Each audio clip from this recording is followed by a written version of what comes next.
Всем доброго утра. Наверняка многие из вас слышали песню «Цыгане любят шубы, да шубы непростые», да? «Цыгане любят кольца, да кольца золотые». Это народ, который, как бы ни ругали, ни говорили, в любом случае отличается все-таки удачливостью. И народ, который кочевой был, сейчас вроде стал оседлый, и тоже свою удачу получал из ниоткуда. Абсолютно из ниоткуда, надеясь на удачу, на чудо, на везение, приближая это везение всячески, всякими заговорами, всякими там ритуалами.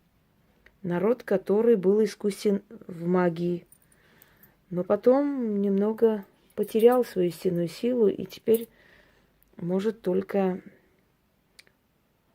сохранить за собой силу убеждения, но который когда-то славился своими знаниями в магии.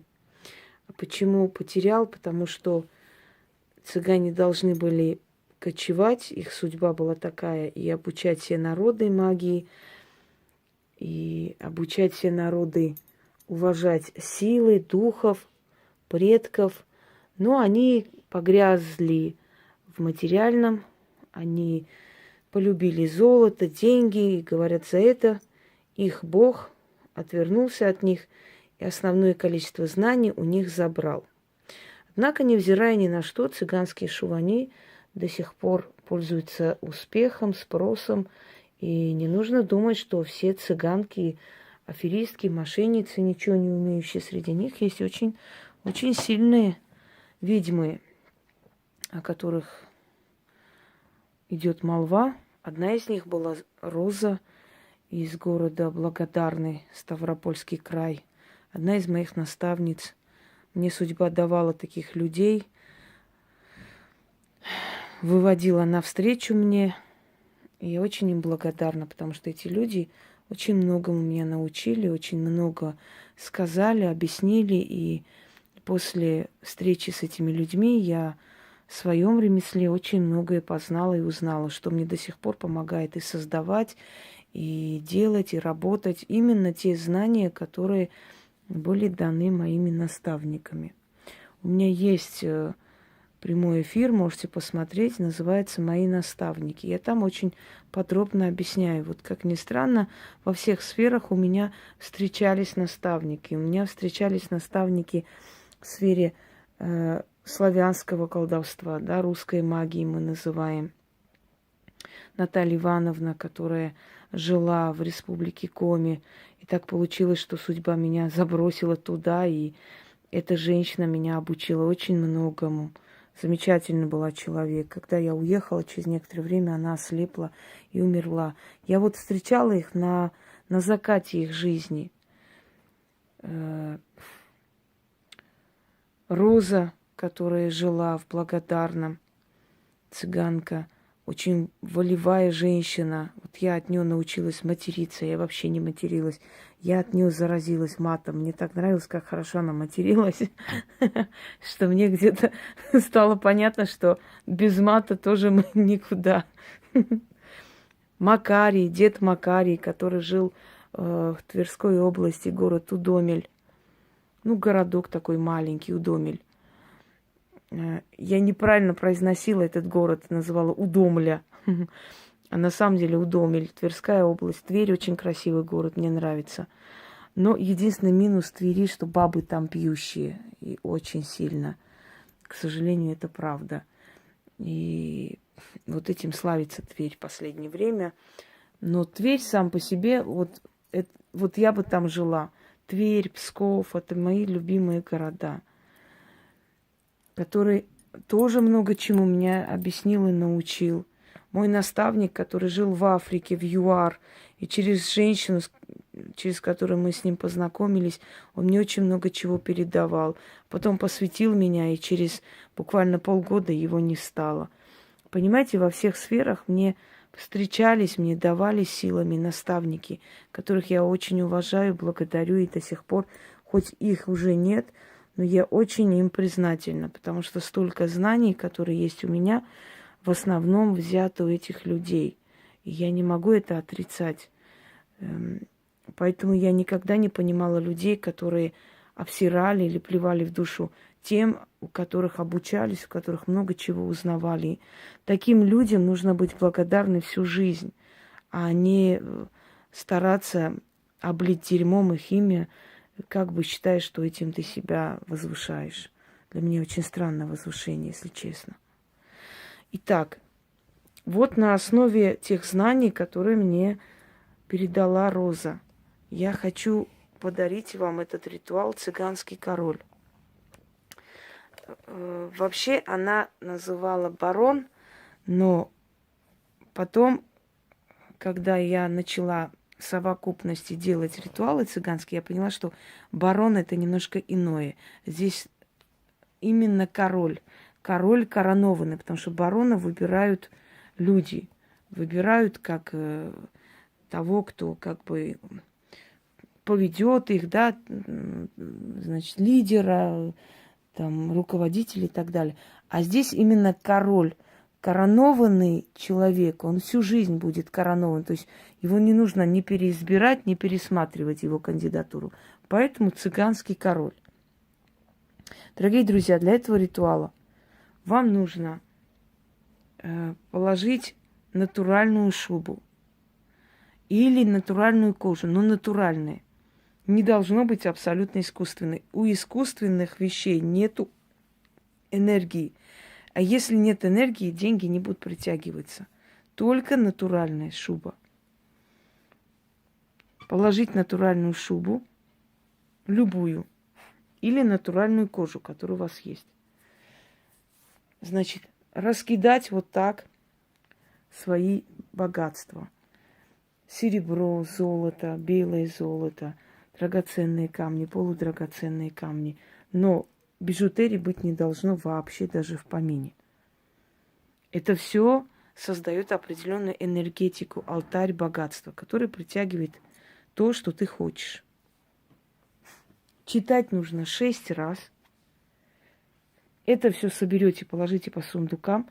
Шубу после того, как вот все это собрали, накиньте на себя. И что говорить, я вам скажу.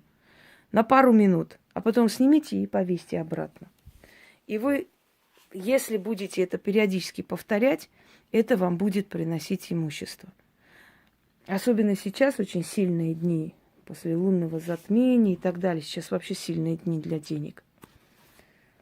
Я вам рекомендую всем, у кого денежные ритуалы мало получается, я еще раз вам повторю, что не получается у тех людей, у которых серьезные препятствия, блоки денежные, порчи и так далее. У этих людей не получаются. Или получается очень слабо, очень тяжело. Учтите, когда вы спрашиваете, я вам 100 раз объясняла, еще раз говорю. Попробуйте найти канал «Ритуалы для всех. Ведьмина изба». Там человек собрала все ритуалы, которые для всех. И там есть ритуал изгнать богатство. Ой, фу ты, извиняюсь, фу ты.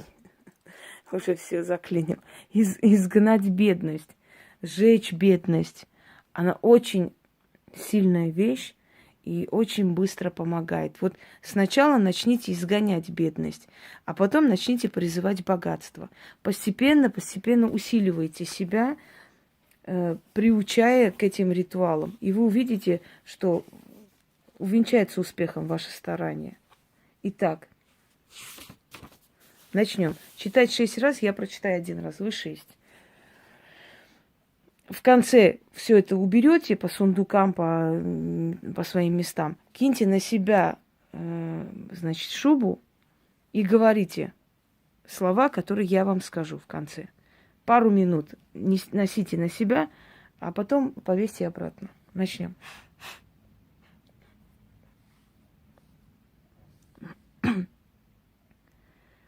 Пойду я на перекресток 4 дорог. Сидит там на троне старый цыган казначей. Золото до камения считает. Считает да считает. Вот так руками проводит. Считает да считает. В сундуки кладет. Счету своему богатства не знает. Считает, считает, счет потеряет, заново начнет. Опять пересчитает, считает, считает, счету своему богатства не знает.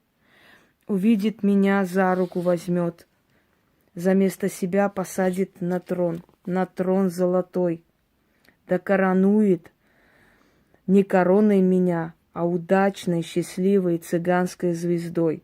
Быть навеки мне цыганским королем. Неважно, женщина, мужчина, называем королем себя. Так положено, это особая сила. Итак, быть навеки мне цыганским королем. Везение мой путник отныне, текут ко мне рекой всеми дорогами, всеми порогами, да перекрестками богатства и злата. Живу я богато, живу я богато, живу я богато. Король цыганский в золоте купается, с богачами мира якшается, с везением на короткую ногу. Деньги всегда находят ко мне дорогу. Считать моих денег не пересчитать. Отныне только достатка мне знать. Сундуки мои полны сукна, злата, серебра, да всякого добра. О, Гаэна Матерь, о цыганская удача, дайте мне столько богатства, чтобы некуда было прятать. Меня на царство короновали, удачу и везение дали, наделили фартом, богато мне жить, отныне сладко есть, да получать дары и добрую весть. Да будет так, да будет так, да будет так, заклято. 6 раз прочитали это заклинание. Все время вот так вот проводите руками, то есть усиливайте себя вот этой энергией богатства, заодно и как умножайте. Почему люди, которые часто любят свои деньги считать, у них постоянно деньги, а люди, которые засунули свои деньги и не хотят даже туда заглядывать, все время думают, там, расстроюсь, все равно мало, не столько, сколько я хотела бы, у них никогда нету. Люди, которые любят красиво считать, раскладывать, знаете, там, картина к картине, они очень бережно относятся к своим деньгам, у них всегда есть. Люди, которые вот так скомкали, засунули в кошель свои деньги, они обижают денежную силу, и к ним деньги не придут. Не надо молиться на деньги, деньги не божество. Деньги должны нам служить, а не наоборот. Но в то же самое время денежную силу надо уважать. Кто скомкал, положил туда, в кошелек или по карманам запихал, у этого человека достатка не будет. Надо научиться любить денежную силу. Так вот, часто вытаскивайте, обводите руками. Тепло идет от камней, потому что они натуральные и от металла. Так вот, вот так вот читайте, разводя руками над вот этой красотой, да. В конце все это, когда разложите по местам, снимите, то есть, да, поднимите с алтаря, со стола вашу шубу или натуральную куртку из кожи, как я сказал, киньте себе на плечи и говорите: «Коронована я цыганским королем. Отныне мне жить богато в злате, в серебре и во всяком добре. Да будет так, вечно и навечно, истинно». Все. Ну, как всегда, Яна освободится, она сейчас просто загружена очень, поэтому она пока не успела напечатать, она обязательно наберет текст. Я знаю, что это человек ответственный. Просто она очень много сейчас напряжения с этими всеми делами. Она там собирает много чего, скрины, все это записывает. Поэтому не обессудьте, времени мало, но она обязательно распечатает, и в течение короткого времени у вас будет все эти заговоры. Проведите на здоровье. Хотя бы раз в месяц это проведите, если уж не часто, и вы увидите, что удача начнет вас сопутствовать. Это обязательно, потому что есть некая цыганская удача, понимаете? У этого народа она есть, что бы ни говорили. Как бы они ни жили, что бы они ни делали, у них некая удача, из которой им просто помогает во всем. Всего хорошего.